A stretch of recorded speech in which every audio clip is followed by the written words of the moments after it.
Hi everyone, this is Dawn Scott. I'm the high performance coach with the US Women's National Team. I'm here to talk you through our recent paper entitled Individualisation of Speed Thresholds Does Not Enhance the Dose Response Determination in Football Training, that I conducted with Rick Lovell from Western Sydney University. Thanks to Rob Pacey for the opportunity for us to put this audio abstract together and present this to you guys. The aim of the study was to explore individualised speed thresholds in external load monitoring and see if they better explain the physiological and subjective responses, namely heart rate and wellness to daily football training. It's kind of a question big in the football field, and especially in our women's league out here, NWSL, where we have an extensive sports science program, and we're continually looking into whether or not use of individualised speed thresholds would be good in terms of training prescription and analysis for individual players. Whilst football codes are contested on absolute basis, arbitrary or player independent speed zones are necessary to compare and contrast performances. From a load monitoring perspective, an individualised approach is warranted on the basis that the individual player's training dose or stimulus will likely differ according to their conditioning status and physical qualities. A number of studies have shown that individualising speed thresholds changes the interpretation of the data, but what we don't know yet is whether individualisation adds any value to the load monitoring process and whether it is worth the effort for the practitioner who might have certain time constraints. Scrolling down to table 1, as you can see, team sports players have different locomotor capacities in terms of speeds corresponding to anaerobic threshold, maximal aerobic speed, and also maximal sprint speeds. So we reasoned that some of the techniques used to individualize speed thresholds would show stronger associations to internal load responses collected during the same session, known as the dose response. Going down to table 2. Here we go. In table 2, you can see the different techniques compared to individualize the speed thresholds. We elected to just focus on the traditional physical match performance indicators here, quantifying the total distance covered above high speed and very high speed running. We didn't look at sprint distance on its own because it contributes such a small proportion of the total work done, and in a train environment we wouldn't expect to see meaningful relationships with internal load measures. The arbitrary thresholds are what I've used with the US Women's National Team for over 6 years, 5-6 years now. They're anchored at approximately 90% of commonly used arbitrary speed thresholds adopted in men's football literature. Reason for that being that in many Olympic track and water events, female performance times are generally 10% lower than male athletes.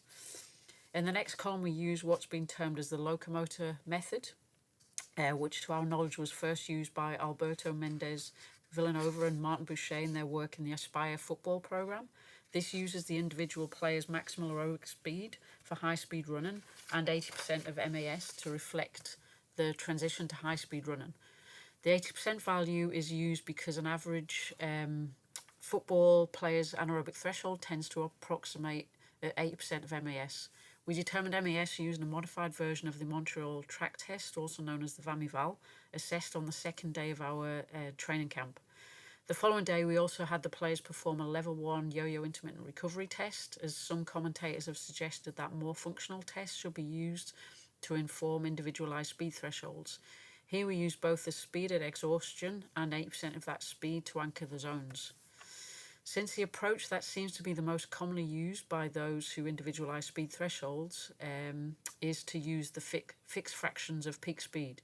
We also had our squad perform 40-minute sprint tests in which we determined their peak speed from their fastest 10-meter split time. We selected commonly used fractions of peak speed from the literature to demarcate high and very high speed running, but we didn't expect this technique to perform well given that there is no physiological rationale for selecting submaximal cutoff values, and it assumes that the fastest players also have higher speeds associated with transitions to the moderate and high intensity domains. Finally, we had what we considered to be the criterion method for establishing speed zones. Here we used the MAS for very high speed running, but we estimated each player's individual speed at anaerobic threshold using the heart rate deflection point. Here in graph in figure 1, you can see a good example and a bad example of using continuous beat to beat heart rate data to identify the change point, which is considered to be synonymous with the anaerobic threshold. This was only possible using the VAMI-VAL given its continuous and incremental nature, and we used a technique called segmented regression to identify the change point, highlighted in the figure as the vertical dashed line. Scrolling down to figure 2.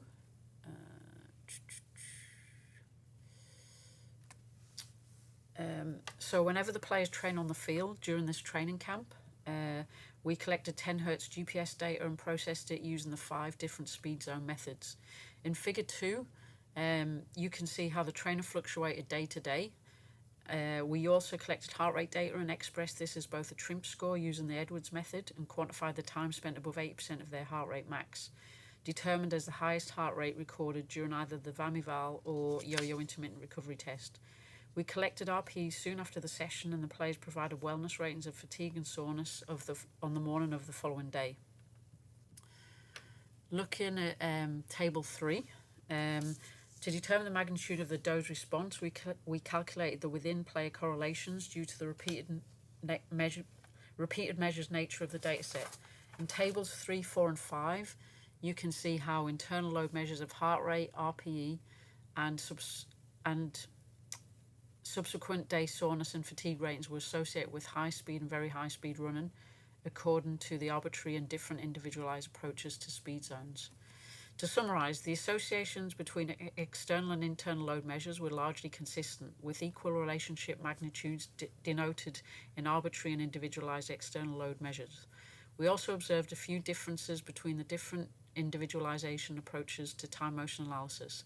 However, there was one clear difference, that using fixed fractions of maximal sprint speed consistently recorded lower dose response associations with RPE and heart rate based measures of internal load. The results of this study suggest that the practice of individualizing time motion analysis speed thresholds does not add value in determining the dose response of football activity in elite female soccer players. However, there is work to do before we should write off individualizing speed thresholds. The current data was collected in a training camp environment, but arguably the most warranted application of individualized zones is during match play, as this represents a large proportion of the weekly training stimulus, and there are challenges in obtaining accurate internal load measures during competitive matches. Further work is also necessary to determine if individualized evaluations of external load are better associated with changes in fitness status, or whether this approach enhances the management of training stress balance. One of the major flaws of individualization, and that of speed zones in general, is that the external load associated with changes in speed and direction, collisions, and unorthodox movements are unaccounted. Another limitation of our study was that non-field based training was not quantified, and those loads may have influenced the subjective ratings of fatigue and soreness collected on the subsequent day. In conclusion, individualizing speed zones using a range of different approaches did not better explain the dose response to a training camp versus traditional arbitrary zones. However, using maximal sprint speed in isolation to anchor zones worsened the dose response determination.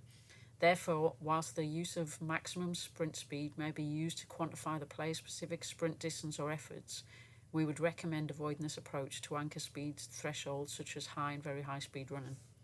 Thanks again for listening. Please don't hesitate to get in touch with either myself or Rick Lovell, either via email or Twitter if you have any questions or comments on the paper.